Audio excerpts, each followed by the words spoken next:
Glen Columkill, and the Irish radio kept track of my travels towards the, and it was great because they were told if you see the donkey man pass by, that, and all I could hear is Queeveen O'Gara and Asso. That's all I knew in the Irish, and they were talking about me and an ass. To call up the radio show and just tell them where I was, because there's 3 radio stations, Irish. Yeah, oh no, these are great things. You know, you see this big, massive mass out in the bog, and there's 3 of them in operation. I was a guest in one. I was the first English speaker ever to be allowed to speak English on Irish radio. Oh. Because the heart of my journey was so close to the Irish. But on this particular night, we were at Bridget McShane's pub. All the old men came down from the hills, the Glen, and thatched houses. And one had a sheepdog who did all these wonderful tricks.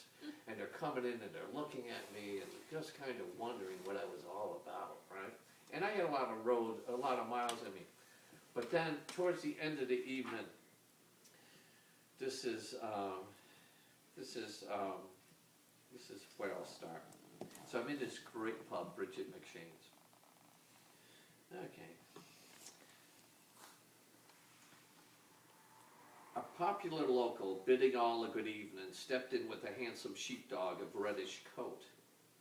The sheepdog comes from the fox, and the fox came to Ireland from the Danes, announced its owner directly to me. Now you've been traveling Ireland, and you may have heard that the best sheepdogs come from the glens of Wicklow or Antrim. Wrong altogether that. The best breed of collie is bred here in the holy glen of St. Columkill. The pensioners gauging me over lips of tipped glasses mumbled their agreement. As the dog sat attentively, its master hung his cap on a coat peg and slipped a 5-pound note beneath an ashtray on the counter. Petting his dog, he wagered, "I'll buy the house a drink if me napper doesn't impress all here." "Good man yourself," a few glensmen chimed. "Napper will first walk the 9 steps of mercy. Take me cap off the peg, drop it on the floor, and give us a dance and a fine ballad. Are you right?" The 9 steps of mercy was something they do during funerals. They step back 9 from the coffin. "Right you are," the pensioners called. The sheepdog took 9 steps backward, an ancient practice upon encountering a funeral.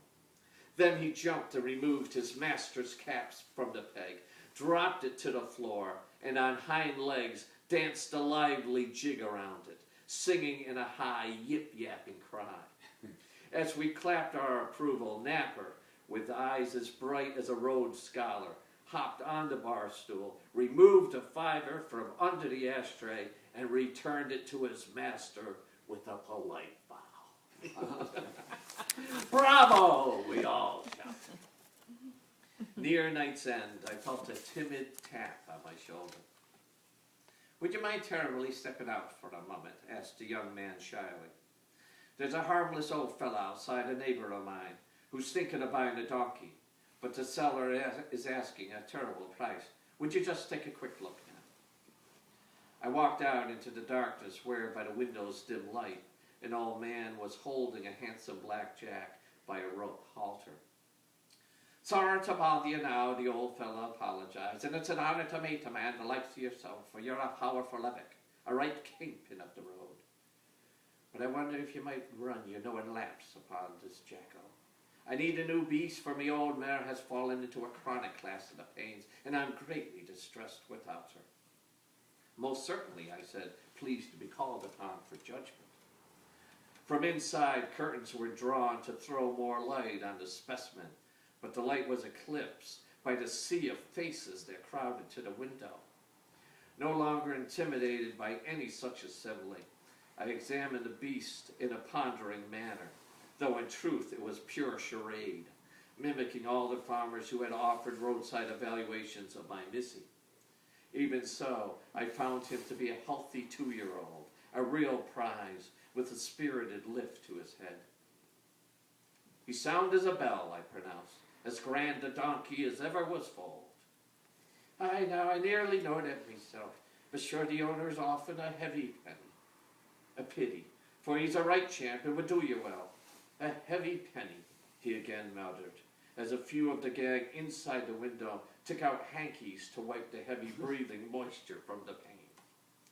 Will it lighten your purse that much? I asked. Lighten it. 'Twill blow away like a blossom in a blast of wind. Might I ask the price? Not at all. The bloody lout is asking 6 quid.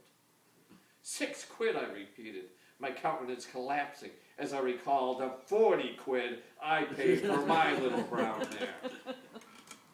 Aye, he agreed with a deep sigh. Didn't I tell you the bloody rogue was asking a horrible price? God forgive me for saying it. Buy it, I blurted, with an unpleasant vision of Jimmy Mack snickering into my face. Are you certain, sure? As certain as our dear poor Pope, as certain as our dear Pope was born in Krakow. It's decided so, he said, with great finality, giving a thumbs up to the horde of onlookers in Biddy's window. He reached into his tattered coat pocket, pulled out a 50-pence piece, and planted it into my hand. I won't have it, I answered. There's no need. 'Tis but a pint only, he said, his strong hand clamping down on my own. Sure, 'tis luck money. Then, after fidgeting with a knot in the donkey's mane, he shook my hand strongly before securing the halter about his wrist. Hop, Neddy, hop, he clucked, proudly leading his little black Jack up the dark winding road to God knows where. Very Oh, nice. there you go.